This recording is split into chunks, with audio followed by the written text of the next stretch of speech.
Assalamualaikum warahmatullahi wabarakatuh. Perkenalkan, nama saya Muhammad Arifin Ilham, NPM 22351072. Saya di sini akan membuat video tentang praktikum sistem operasi tentang perintah-perintah dasar Linux.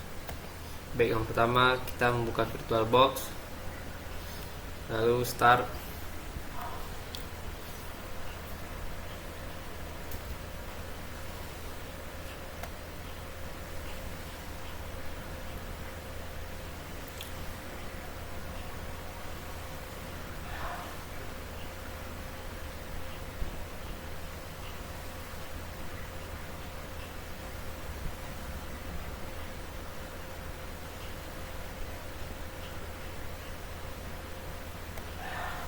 Kita masukkan password.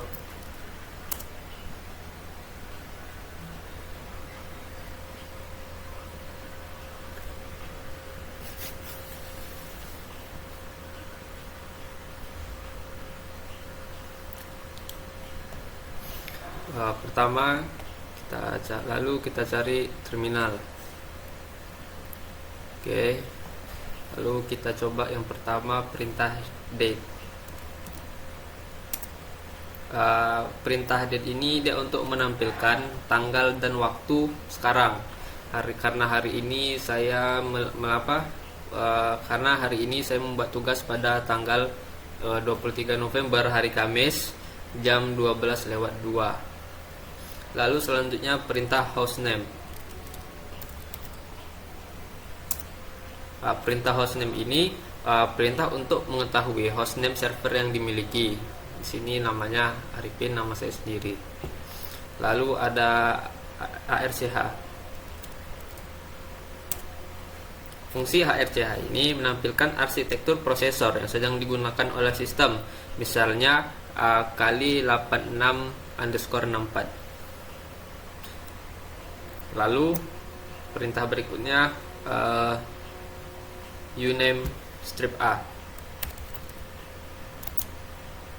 Jangan lupa spasi, lalu kita enter.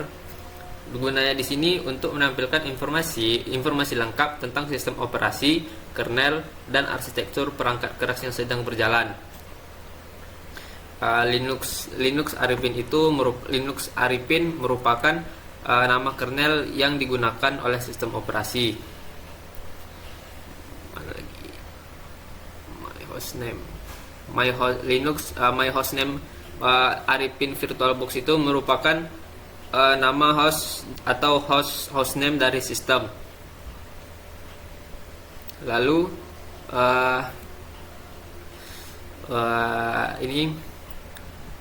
ini merupakan tanggal dan waktu untuk sekarang. Untuk kali 86_64 ini merupakan arsitektur perangkat keras. Di sini berarti dia menggunakan sistemnya 64 bit. GNU atau Linux ini merupakan tipe sistem operasi yang digunakan, umumnya GNU atau Linux untuk distribusi Linux. Selanjutnya kita masukkan perintah uptime.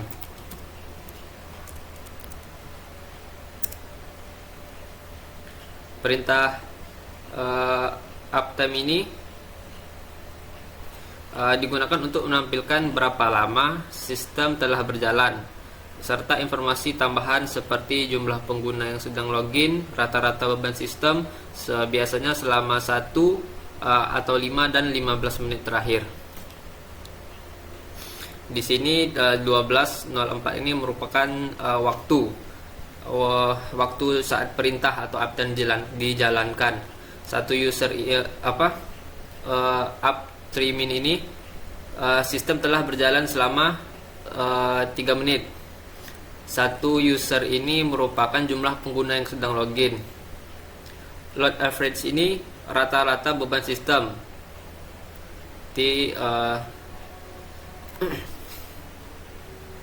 Selanjutnya yaitu ada perintah who.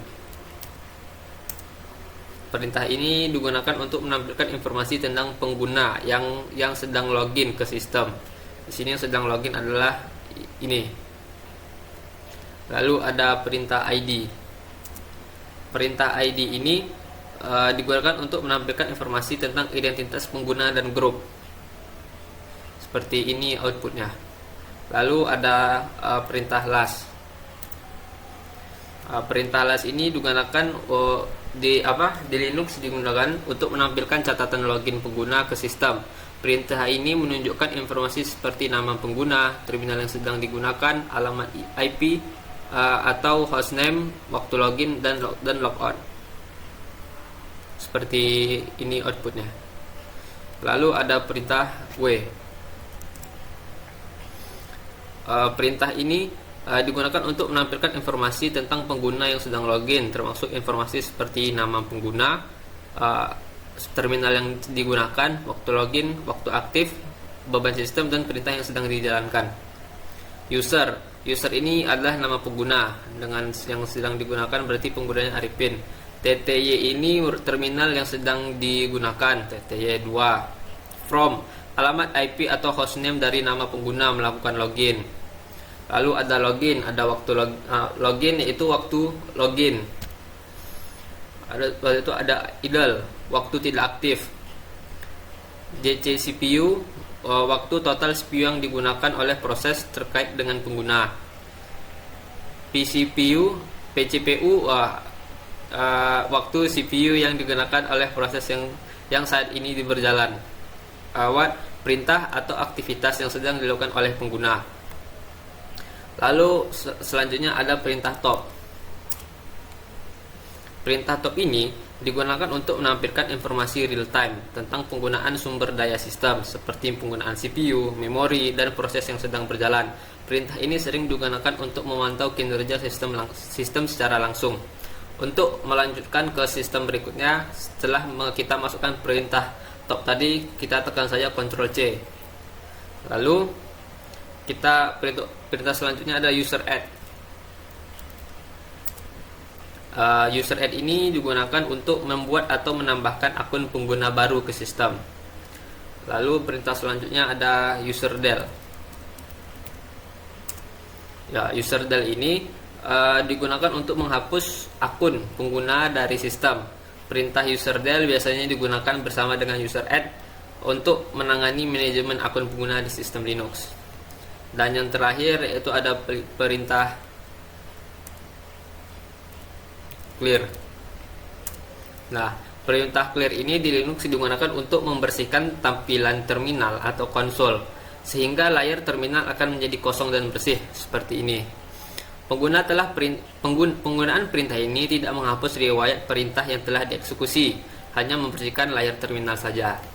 Baiklah, mungkin sekian video dari saya. Jika ada salah kata penyampaian maupun kesalahan saya melakukan perintah, mohon dimaafkan. Saya tutup dengan wassalamualaikum warahmatullahi wabarakatuh.